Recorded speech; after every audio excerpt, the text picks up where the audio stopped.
A couple more points I didn't mention in part one about why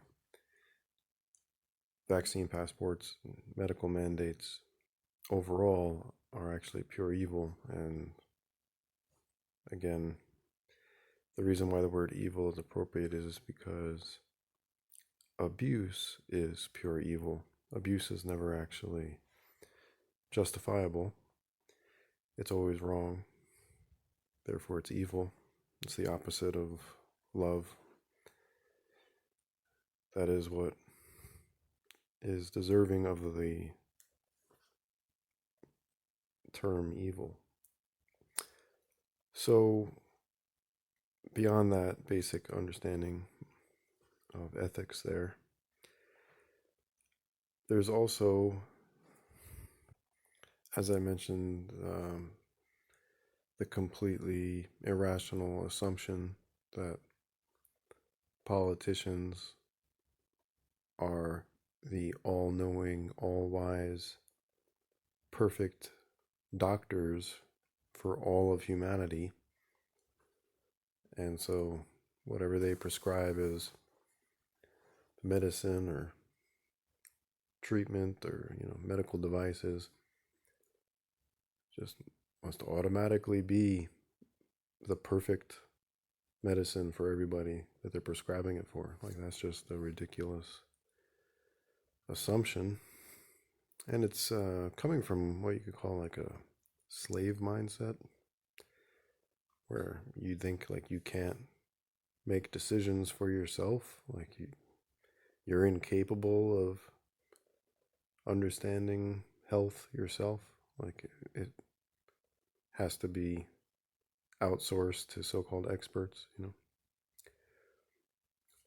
And additionally, that you are incapable of like choosing to listen to a, an actual doctor or different doctors that have different opinions.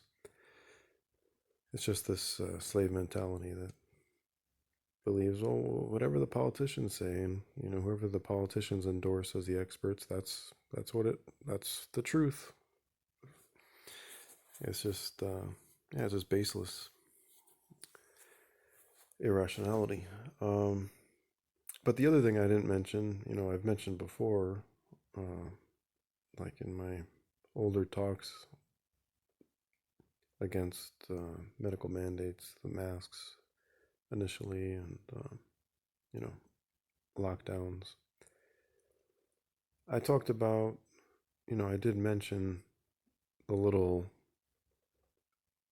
not so small detail of the pharmaceutical corporations making, tens of billions of dollars from this crisis, right? And it's not a conspiracy theory, it's just a fact to recognize that, like, the pharmaceutical industry is a big lobby in government, right? Like, they have many lobbyists who petition and you could say bribe politicians to, support legislation that profits the pharmaceutical industry, right? Like, that is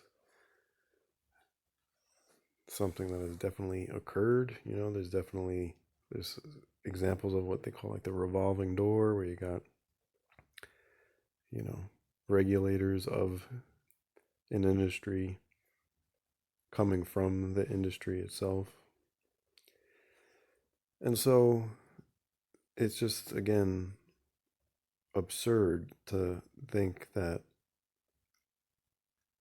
hundreds and billions of dollars of profit is like not a corrupting influence whatsoever. Like, for an industry to have their product mandated is like the ultimate,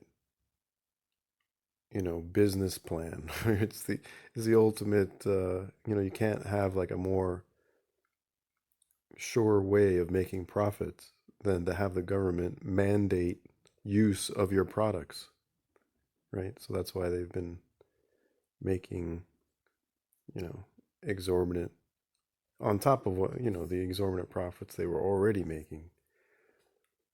But when their products are made mandatory, and you might think, well, they're free. No, they're not free. They're not just making these pharmaceuticals, these vaccines for free. You know, tax money is paying for it. You're paying for it.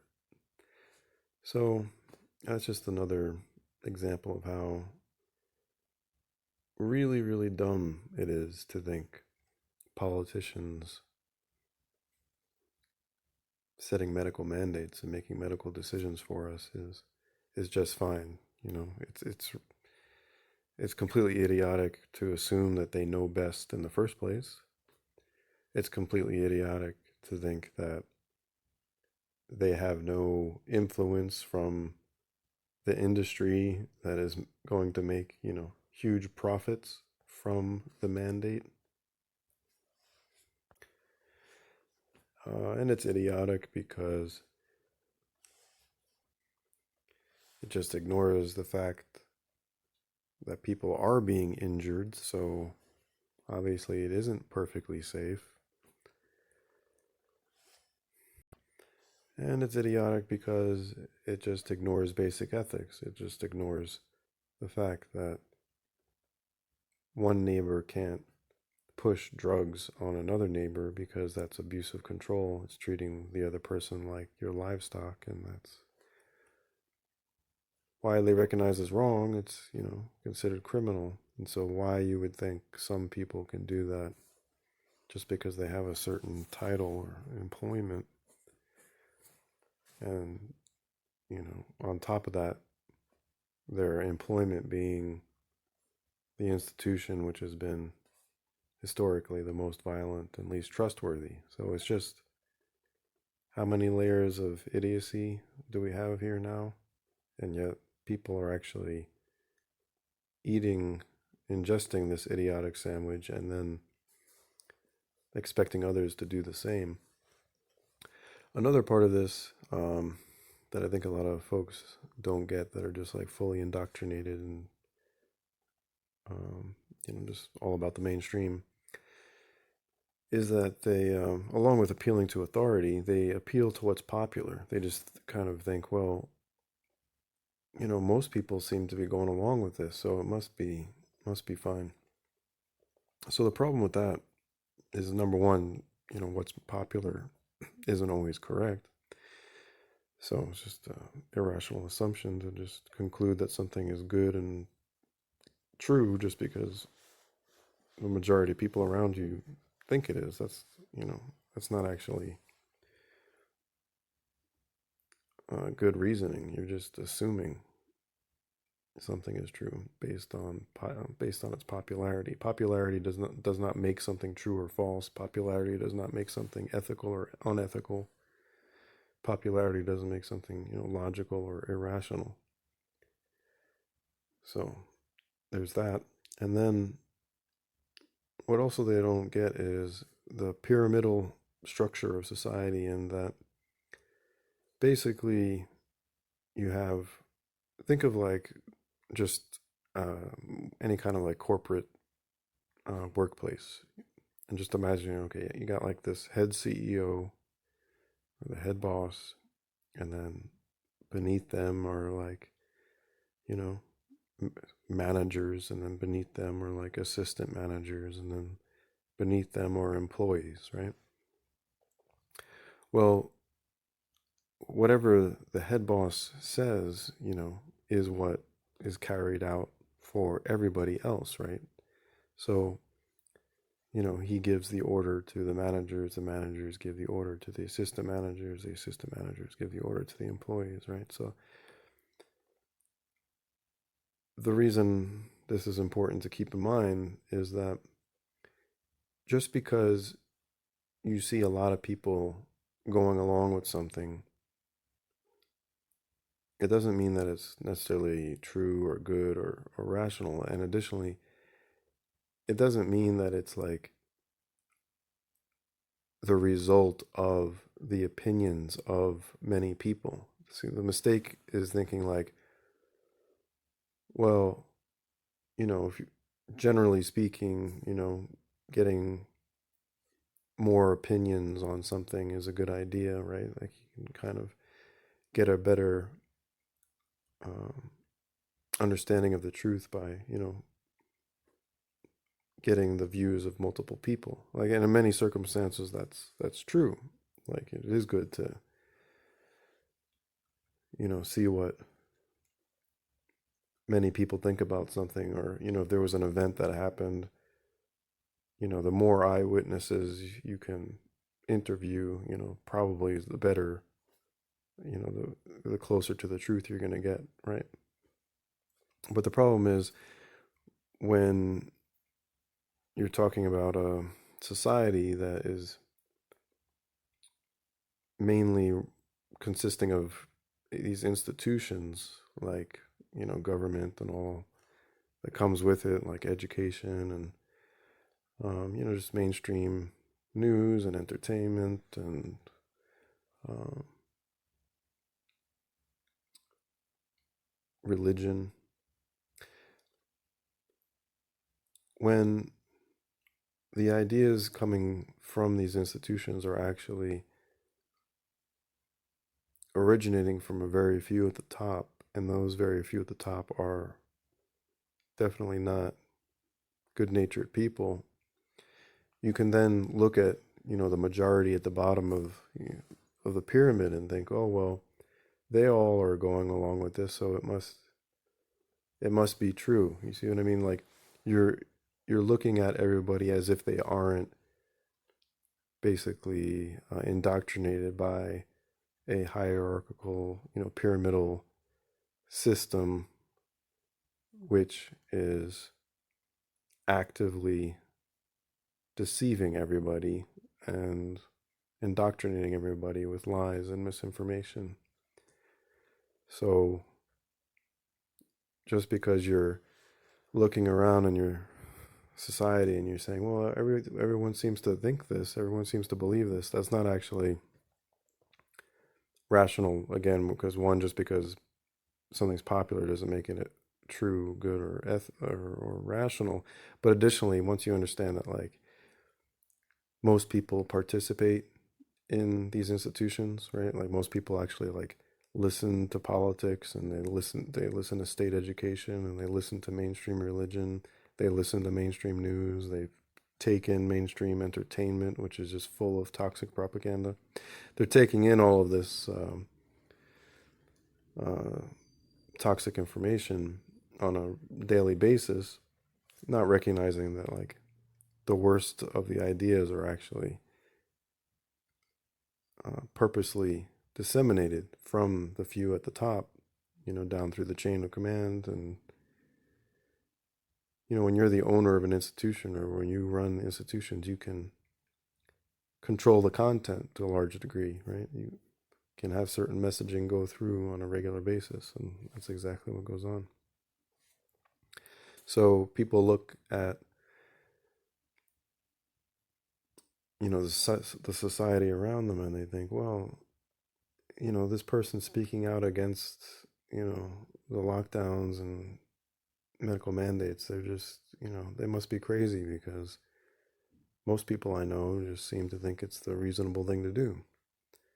So you're just failing to recognize that most people are indoctrinated. Most people are following the toxic ideas pushed through these institutions, which are pyramidal, if I'm saying the word right, in structure, right? It gets to fewer and fewer people as you go up to the top of the chain of command.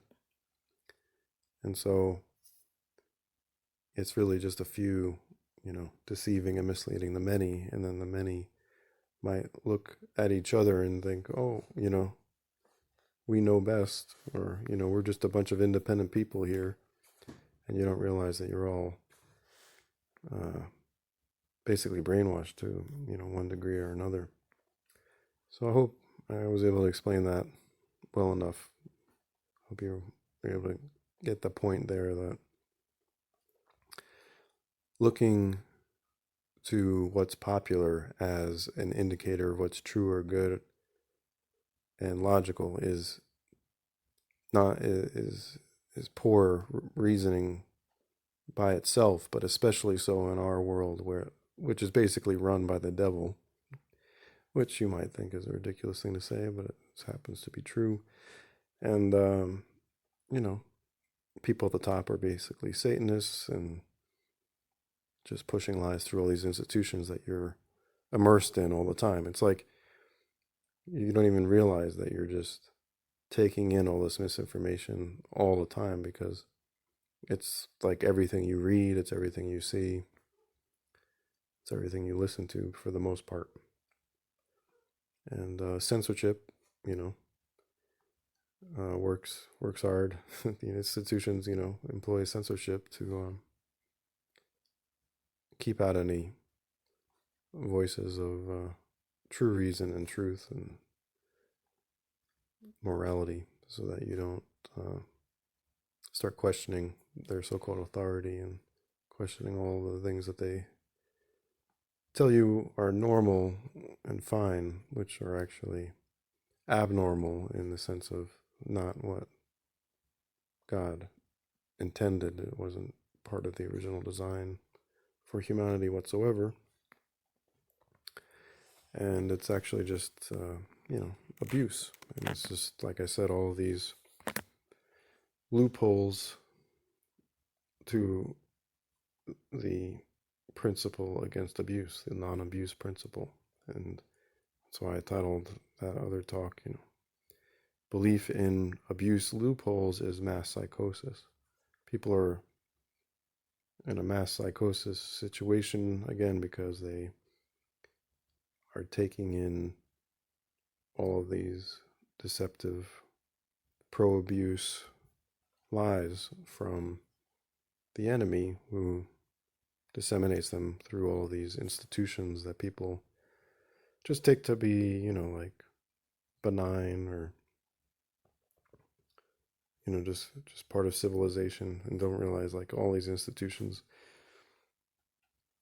are again basically run by pure evil at the top, and then that just comes down to the local level.